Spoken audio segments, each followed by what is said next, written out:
नमस्कार, cook with रेणूमध्ये आपले मनापासून स्वागत। आज आपण उन्हाळा स्पेशल हेल्दी हाय प्रोटीन हाय फायबर्स एनर्जी बूस्टर लाडू करणार आहोत आणि हे लाडू आपण घरात उपलब्ध असलेल्या साहित्यामध्येच बनवणार आहोत। हे लाडू खूपच हेल्दी आहेत, उन्हाळ्यामध्ये शरीराला आतून थंड ठेवते। मोजकेच साहित्य असल्याने केव्हाही आपण हे लाडू बनवू शकतो। गुळाचा वापर करून आज मी हे हेल्दी आयरन रिच लाडू करणार आहे आणि बनवायला तर फारच सोपं आहे। गव्हाचं पीठ आणि फुटाण्याचा वापर करून आज मी हे लाडू करणार आहे।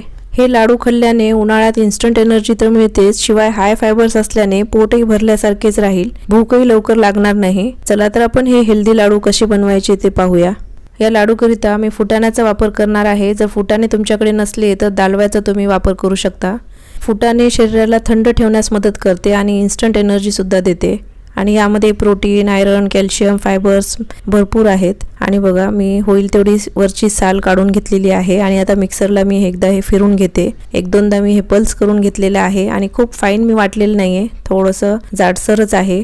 आता मी हे थोडंसं चाळून घेते। जर काही जाडसर फुटाणे जर राहिले असले तर ते निघून जातील। हे चाळलेलं पीठ म्हणजे सत्तू, आपण सत्तू ड्रिंक बनवण्यासाठी पण वापर करू शकतो। हे पीठ हलकंसं जाडसर आहे। आता मी हे मोजून घेते म्हणजे आपल्याला वाटीचं प्रमाण कळेल आणि वाटीने अर्धी वाटी हे झालेलं आहे। आता कढई मी गरम करत ठेवलेली आहे आणि कढईमध्ये गव्हाचं पीठ मी टाकून घेतलेलं आहे। अंदाजे 2 वाट्या गव्हाचं पीठ मी घेतलेलं आहे। चपातीला जे आपण पीठ वापरतो तेच गव्हाचं पीठ मी घेतलेलं आहे। लो टू मीडियम फ्लेमवरच गव्हाचं पीठ भाजून घ्यायचं आहे आणि तूप आपल्याला लागेल तसं टाकायचं आहे। 1 वाटी तूप मी बाजूला काढून घेतलेलं आहे आणि थोडं थोडं तूप टाकत आपल्याला गव्हाचं पीठ छान भाजून घ्यायचं आहे। गव्हाच्या पिठाचा रंग बदलेपर्यंत आपल्याला हे भाजत राहायचं आहे आणि तूप मी थोडंसं वितळून घेऊन आता वापरलेलं आहे। थोडं थोडं तूप टाकत पिठाला आपल्याला भाजत राहायचं आहे। गव्हाचं पीठ असं थोडं थोडं तूप टाकतच व्यवस्थित भाजून घ्यायचं आहे। पीठ छान भाजल्या गेलं तर लाडू पण आपले छान टेस्टी लागतात। आणि बघा, थोड्या वेळातच गव्हाच्या पिठाचा रंग आपोआपच तुम्हाला बदललेला दिसेल।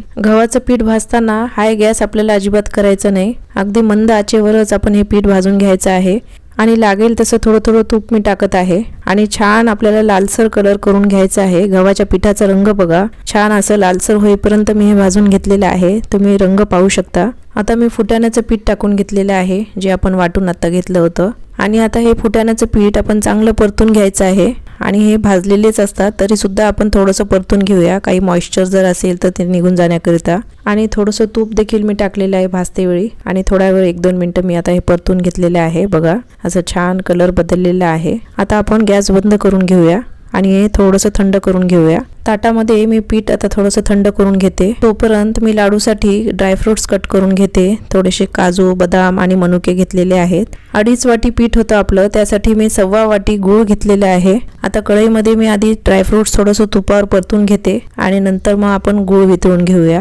थोडेसे मनुके मी टाकून घेतलेले आहे, थोडेसे बदाम कट केलेले टाकलेले आहेत आणि थोडेसे काजू आता मी टाकून घेतलेले आहे। आणि आता हे थोडंसं मी 1 मिनिट भरे परतून घेते म्हणजे मॉइश्चर सर्व निघून जाईल। आणि आता मी हे काढून घेते आणि याच कढईमध्ये आता आपण गूळ टाकून घेऊया। 1.25 कप गूळ आहे आणि आता हे आपल्याला वितळून घ्यायचं आहे, पाक वगैरे अजिबात करायचं नाही। किंवा तुम्ही मिक्सरमध्ये गूळ फिरवून घ्या आणि मग त्याचे लाडू करा आणि वाटल्यास तुम्हाला यामध्ये पाणी टाकायचं असेल तर पाणी टाकून घ्या। सॉफ्ट लाडू जर तुम्हाला बनवायचे असतील तर यामध्ये तुम्ही 2-3 चमचे पाणी टाकून गूळ मेल्ट करून घ्या।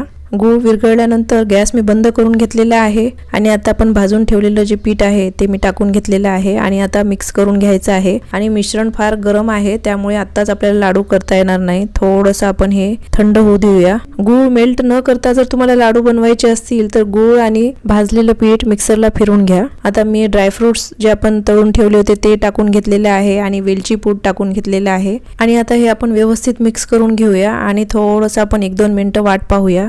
मिश्रण थोडंसं गार होऊ देऊया। बघा, थोड्या वेळातच मिश्रण थोडंसं गार झालेलं आहे आणि आता आपण लाडू वळतात का पाहूया। जर समजा मिश्रण असं वाटलं की खूप कोरडं आहे तर यामध्ये तुम्ही तूप गरम करून टाकू शकता। मला थोडंसं तूप कमी वाटत होतं त्यामुळे मी थोडंसं तूप गरम करून टाकलेलं आहे, अंदाजे 2-3 चमचे तूप असेल। पीठ भाजते वेळी मी तूप खूप जास्त वापरलेलं नव्हतं त्यामुळे आता तूप मी टाकून घेत आहे। मला थोडंसं मिश्रण कोरडं वाटत होतं त्यामुळे मी तूप टाकलेलं आहे। बाइंडिंग तर होत होतं लाडूचं। गूळ असल्याने मिश्रण अजूनही गरमच आहे पण आपल्याला जास्तही थंड होऊ द्यायचं नाही, नाहीतर लाडू वळले जाणार नाहीत। हलकं गरम असतानाच आपण हे लाडू वळून घ्यायचं आहे। लाडू वळताना थोडेसे ड्रायफ्रूट मी वरून लावून घेते म्हणजे लाडू दिसायलाही छान दिसेल। आणि आपले हे लाडू बघा किती छान मस्त तयार झालेले आहेत। आणि हे गव्हाच्या पिठापासून बनलेले आहेत हे कोणाला विश्वासही बसणार नाही आणि खायला तर खूपच टेस्टी लागतात। आणि लहान मोठे ज्या आकारामध्ये तुम्हाला बनवायचे असतील त्या आकारामध्ये तुम्ही बनवून घ्या। मी थोडेसे मध्यम आकाराचेच बनवलेले आहेत आणि हे गरम असतानाच आपण हे एक एक सर्व लाडू वळून घ्यायचे आहेत। खूप जास्त गार मिश्रण होऊ देऊ नका।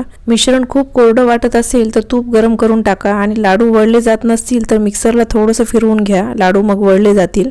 बघा लाडू आपले किती छान झालेले आहेत। मी घेतलेल्या साहित्यामध्ये बरोबर 21 लाडू बनलेले आहेत आणि खूपच रवाळ टेक्स्चरचे बनलेले आहेत। तुम्हाला पाहता क्षणी दिसत असेल लाडूचं टेक्स्चर पहा, मस्त दाणेदार आहे आणि खूपच टेस्टी पण बनलेले आहेत आणि गुळाचा वापर केल्यामुळे आयरन रिच लाडू आपले बनलेले आहेत। तर आजची healthy high protein high fibre energy booster लाडूची रेसिपी तुम्हाला कशी वाटली कमेंट करून नक्की सांगा। या पुढच्या व्हिडिओमध्ये आपण पारंपरिक महाराष्ट्रीयन पद्धतीने सातूचं पीठ बनवणार आहोत आणि त्यापासून लाडूची रेसिपी सुद्धा पाहणार आहोत। आजची उन्हाळा विशेष लाडूची रेसिपी आवडल्यास लाईक शेअर सबस्क्राईब करायला विसरू नका आणि वेळात वेळ काढून रेसिपी पाहिल्याबद्दल तुमचे खूप खूप मनापासून धन्यवाद।